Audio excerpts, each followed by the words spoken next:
जय हिंद विद्यार्थी मित्रांनो, बघा या ठिकाणी प्रश्न दिला आहे की एक आगगाडी 54 किलोमीटर प्रति तास वेगाने प्रवास करते आणि एका झाडाला 7 सेकंदात ओलांडते, तर त्या आगगाडीची लांबी किती?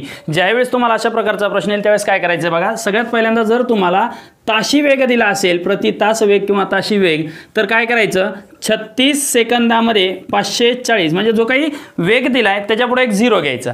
हे झाला वेळ आणि हे झालं अंतर.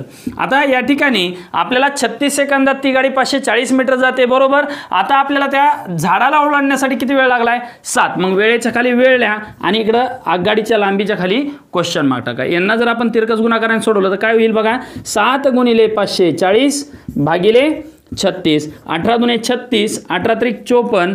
हा पुढचा शून्य जशाला तसा. बे 15 30 आणि 15 गुणिले 7 उत्तराला 105 मीटर. म्हणजेच त्या आगगाडीची लांबी किती? 105 मीटर, जे पर्याय क्रमांक 4 मध्ये दिलेला आहे. सेम असाच प्रश्न